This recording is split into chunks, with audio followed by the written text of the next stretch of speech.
নমস্কাৰ আজি হল 29 আগষ্ট গতিকে এমপ্লয়মেণ্ট এক্সচেঞ্জ তৰফৰ পৰা এটি আপডেট আহিছে যদিহে আপোনালোকে এমপ্লয়মেণ্ট এক্সচেঞ্জ কাৰ্ডখন ৰেজিষ্ট্ৰেশ্যন কৰিছে যদি এইকেইটা কাম কৰা নাই তেনেহলে আপোনালোকৰ এডমিট কাৰ্ড হয়তো নাহিব পাৰে বহুতৰ এমপ্লয়মেণ্ট এক্সচেঞ্জ কাৰ্ডখন আপডেট দিওতে বিভিন্ন ধৰণৰ সমস্যা হৈছে গতিকে বহুতে মোক স্ক্ৰিনশ্বটো পঠাইছে সো মোক খুদিছে কিবা এটা হেল্প কৰক গতিকে আজি আপোনালোক মই এইটো ভিডিঅ'ত জনাম যে আপোনালোকে এমপ্লয়মেণ্ট এক্সচেঞ্জ কাৰ্ডখন কেনেকৈ আপডেট দিব আৰু তাৰ লগতে এডিৰি এডমিট কাৰ্ডৰ যিখিনি সমস্যা এমপ্লয়মেণ্ট এক্সচেঞ্জৰ লগত কানেক্টেড হৈ আছে সেই গোটেইখিনি কম তাৰ আগতে আপোনালোক সকলোকে স্বাগতম জনাইছোঁ আমাৰ বিশ্বাসী বন্ধু উন্নতি গুৰুত্বপূৰ্ণ ভিডিঅ'লৈ আপোনালোকে যদি আমাৰ বিশ্বাসী বন্ধু চেনেলটো ছাবস্ক্ৰাইব কৰি দিয়া নাই এতিয়ালৈকে ছাবস্ক্ৰাইব কৰি ল'ব আৰু বিভিন্ন ধৰণৰ আপডেটসমূহ লগতে আপোনালোকে ইয়াতে ফ্ৰীলি কোৰ্ছ আপোনালোকে ক্লাছসমূহ কৰিব পাৰিব এডিৰ কাৰণে ওকে ইয়াৰ পিছত এটা আপোনালোকৰ কাৰণে এটা অফাৰ চলি আছে অফাৰটো হৈছে যে যিসকল কেণ্ডিডেটে বৰ্তমান 99 পে কৰি আমাৰ কোৰ্ছটো কিনা নাই আপোনালোকে 99 रुपीस পে কৰি আপোনালোকে আমাৰ কোৰ্ছটো কিনিব পাৰে সম্পূৰ্ণ বিনামূলীয়াকৈ আপোনালোকে পিডিএফবোৰ পাই থাকিব ওকে মাত্ৰ 99 টকা আপোনালোকে পে কৰি কেনে আমাৰ চেনেলত যিকেইটা ভিডিঅ' দিয়া আছে গোটেইকেইটা ভিডিঅ'ৰ লগতে লুচেন জিকে test paper model question paper Assam জিকে এনচিআৰটি ক্লাছ 6 to 12 আসামিয়াৰ বুকৰ টেষ্ট পেপাৰ গোটেইখিনি আপোনালোকে লাভ কৰিব মাত্ৰ 99 টকাত 99 টকাটো ইমান ডাঙৰ কথা নহয় আপোনালোকৰ ফিউচাৰত যদি আপোনালোকে কিবা এটা পাব বিচাৰে কিবা এটা হেৰুৱাব লাগিব এইখিনি মাথো কষ্টৰ মূল্য হিচাপে আপোনালোকৰ কাৰণে লোৱা হৈছে বিশ্বাসী বন্ধু আপোনালোকৰ কাৰণে ফ্ৰীলি কাম কৰি আছে আপোনালোকে জানেই বিশ্বাসী বন্ধু আপোনালোকৰ পৰা 1 টকা আগতে লোৱা নাই এতিয়াও নলয় জাষ্ট এইকেইটা পিডিএফৰ মূল্য ওকে আৰু আপোনালোকৰ কাৰণে যিসকলৰ পইচা নাই তেওঁলোকৰ কাৰণে এটা অফাৰ চলি আছে যে 29 টকা পে কৰি আপোনালোকে লাভ কৰিব কেইটামান ইম্পৰ্টেণ্ট পিডিএফ ওকে আপোনালোকে 29 টকা পে কৰিব 29 টকা পে কৰি আপোনালোকে পিডিএফসমূহ লাভ কৰিব আপোনালোকে হোৱাটছআপত মোক হোৱাটছআপ নম্বৰত মেছেজ কৰিব কমেণ্ট কৰিব হোৱাটছআপ নম্বৰত পিডিএফ লাগে বুলি তাৰপিছত আপোনালোকে পে কৰাৰ পিছত আপোনালোকে পিডিএফসমূহ পাই যাব so special offer bumper offer চলি আছে যদিহে আপোনালোকে ল'ব বিচাৰে আৰু ল'ব নিবিচাৰিলে কোনো কথা নাই মই কাকো জোৰ নকৰোঁ সেইটো নিজৰ কথা ওকে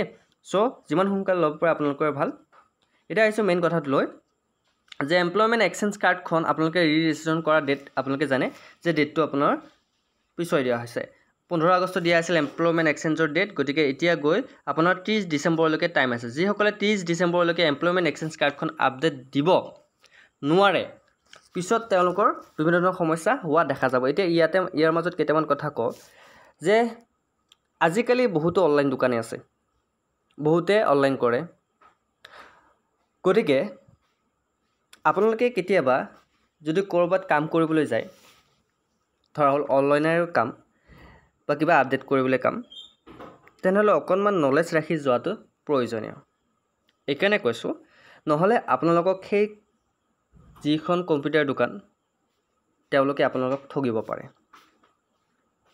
মই কোৱা নাই বহুকেইজন ছাত্ৰ ছাত্ৰীৰ লগত এনেকুৱা ঘটনা ঘটিছে যে কম্পিউটাৰ শ্বপে এমপ্লয়মেণ্ট এক্সচেঞ্জ কৰিব যোৱা ল'ৰা ছোৱালী আপোনাৰ তেওঁলোকে এমপ্লয়মেণ্ট এক্সচেঞ্জ কাৰ্ডখন লগে যে পায় তেওঁলোকে হয়তো ষ্টুডেণ্ট কেইটা নাজানে তেওঁলোকক এখন স্ক্ৰীনশ্বট দি কেনে পঠুৱাই দিছে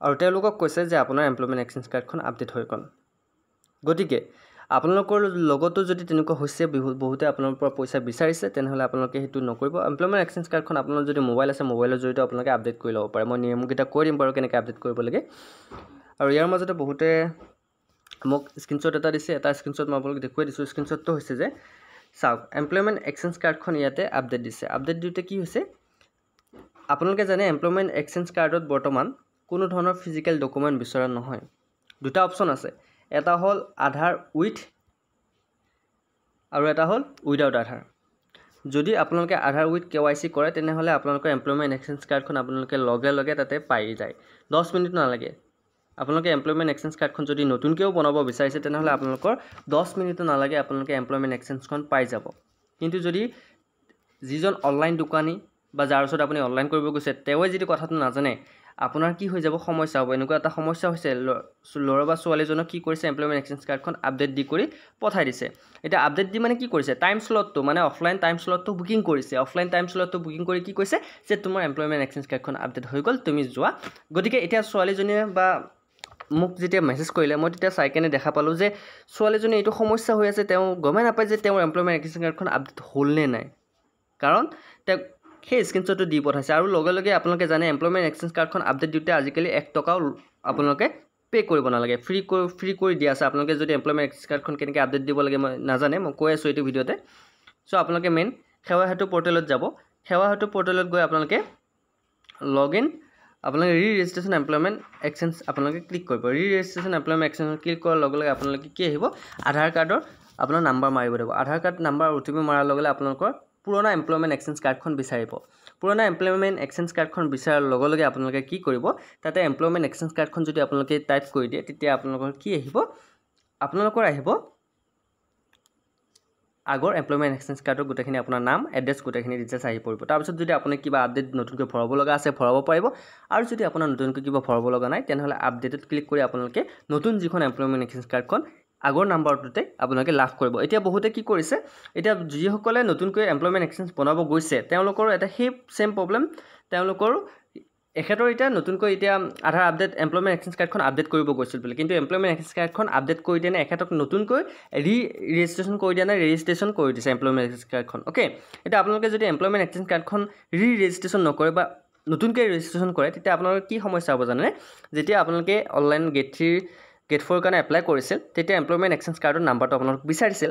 তেতিয়া আপোনালোকে যিখন এমপ্লয়মেণ্ট এক্সচেঞ্জ কাৰ্ডৰ নাম্বাৰ দিছিল, আৰু যদি আপোনালোকে এতিয়া যদি এমপ্লয়মেণ্ট এক্সচেঞ্জ কাৰ্ডখন নতুনকৈ বনাই লয়, তেনেহ'লে সেই দুটা নাম্বাৰ পৃথক হৈ পৰিব, দুটা নাম্বাৰ বেলেগ বেলেগ হ'ব। গতিকে আপোনাৰ ডিটেইলছ হয়তো চৰকাৰে নাপাব, আপুনি এডমিট কাৰ্ডখন নাপাব পাৰে। গতিকে সেইটো কথা মনত ৰাখিব। এমপ্লয়মেণ্ট এক্সচেঞ্জ কাৰ্ডখন আপুনি যদি আপডেট দিছে তেনেহ'লে মন কৰিব আগৰ এমপ্লয়মেণ্ট এক্সচেঞ্জ কাৰ্ডৰ লগত বৰ্তমানৰ নাম্বাৰটো মিলিছে নে নাই।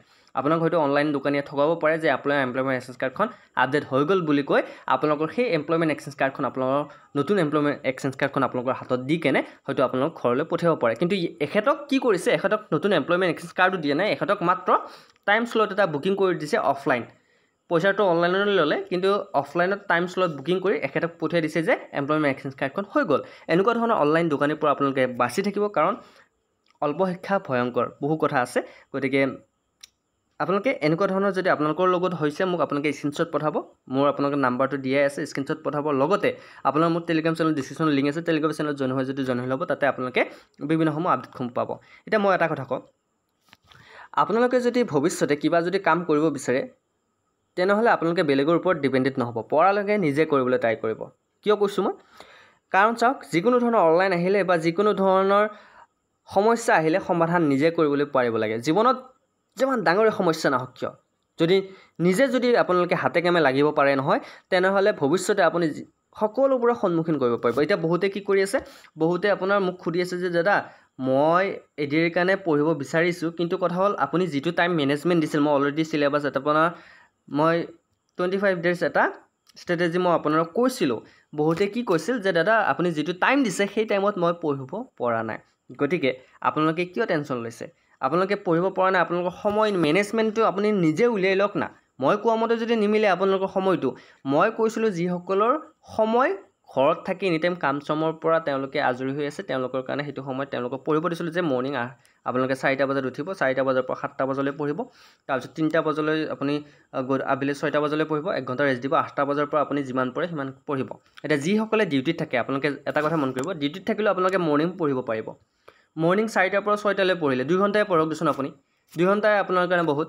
তাৰপিছত আপুনি ডিউটিত গ'ল, গধূলি কেইটাত আহে, গধূলি 6টাৰ পৰা ধৰিলোঁ।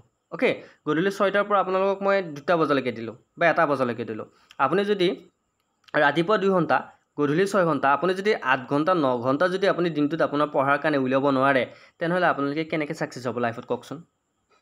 কমফৰ্ট জ'নৰ পৰা ওলাই যাওক, কমফৰ্ট জ'নৰ পৰা ওলাই যাওক, অকণমান এইকেইদিন কষ্ট কৰক, আৰু বেছি দিন নাই, মাজত মাত্ৰ 22 দিন আছে, 22 ডেজ আছে। 22 ডেজত আপোনালোকে জীৱন সলনি কৰিব যদি বিচাৰে, তেনেহ'লে অকণমান কষ্ট কৰক। আৰু যিসকল PDFবোৰ প্ৰয়োজন আছে আপোনালোকে PDFবোৰ ক্ৰয় কৰিব পাৰে। ইয়াৰ মাজত এটা কথা কওঁ, বহুতে মই PDFত আপোনালোকৰ পে'মেণ্ট লগোৱাৰ কাৰণে বহুতেই বেয়া পাইছে। কিয় বেয়া পাইছে? মই অলৰেডি আপোনালোকক আগতে কৈছিলোঁ যে বিশ্বাসী বন্ধুৱে আপোনালোকৰ পৰা 1 টকাও নলয়। গতিকে PDFত হঠাৎ যদি 99 এটা লাগি যায়, সকলোৰেতো এটা সন্দেহ হ'বই নিশ্চয়কৈ। মই বুজাই দি আছোঁ। বিশ্বাসী বন্ধুৱে আপোনালোকক কথা দিছিলে, বিশ্বাসী বন্ধুৱে কেতিয়াও আপোনালোকৰ পৰা পইচা নলয়, 1 টকাও নলয়, আজিলৈকে লোৱা নাই। এই PDFটোৰ মূল্য এইকাৰণে লোৱা হৈছে, এই PDFটো অকলে মই নিজে বনোৱা নাই, ষ্টাফ আছে, কৰ্মচাৰী আছে, গতিকে তেওঁলোকৰো কিবা এটা খৰচ আছে। অ'কে, মোৰ কাৰণে আপোনালোকৰ PDFৰ পইচাৰে মই বিল্ডিং ঘৰ বনাব বিচৰা নাই। কিন্তু আপোনালোকে যদি সঁচাকৈ কিবা এটা শিকি আছে, গুৰু দক্ষিণা হিচাপে সেইখিনি বস্তু আপোনালোকৰ পৰা বিচৰা হৈছে এটা সামান্য প্ৰাপ্য। কাৰণ আপোনালোকে জানে যে এটা PDF বনাওঁতে কিমান কষ্ট হয়, গতিকে সেই কষ্টৰ মূল্যটো মই মোৰ কাৰণে নহয়, যিজনে মোৰ লগত কাম কৰে তেখেতসকলৰ সুবিধা হয়। গতিকে সেই হিচাপে এটা 99 এটা প্ৰাইচ ৰখা হৈছে আৰু 29 প্ৰাইচ ৰখা হৈছে, যিসকলে আমাৰ PDFবোৰ বিচাৰে। কাৰণ PDFবোৰ আপোনালোকে মেটেৰিয়েলবোৰ ফ্ৰীতে দিওঁতে বহু প্ৰব্লেম হৈ যায়, আপোনাৰ খৰচৰ কথা থাকে। চ' সেই খৰচবোৰৰ কাৰণে আৰু যিসকলে ফ্ৰীতে ক্লাছ কৰিব বিচাৰে আপোনালোকে ফ্ৰীলি 1 টকা নিদিয়াকৈ ক্লাছ কৰি থাকক। যিকেইটা PDF মই দি আছোঁ সেইকেইটা অলৰেডি আমি ক্লাছ কৰি আছোঁ, গোটেইকেইটা ক্লাছ কৰাই। যদি আপোনালোকৰ পেন পেপাৰ আছে, আপোনাৰ যদি সময় আছে, আপুনি সেইকেইটা লিখি লওক কুৱেশ্যনকেইটা, আপুনি 1 টকাও দিব নালাগে। যদি PDF কেইটা আপুনি অৰিজিনেলি যদি ফিজিকেলি বিচাৰে তেনেহ'লে সেইখিনি খৰচ কৰিবই লাগিব। 99 টকাটো একো ডাঙৰ কথা নহয় যদি আপোনালোকে কষ্ট কৰিব বিচাৰে। চ' আশা কৰোঁ বুজি পালে। এতিয়া মোক বহুতে কমেণ্ট কৰি থাকিব, গালিও পাৰিব পাৰে।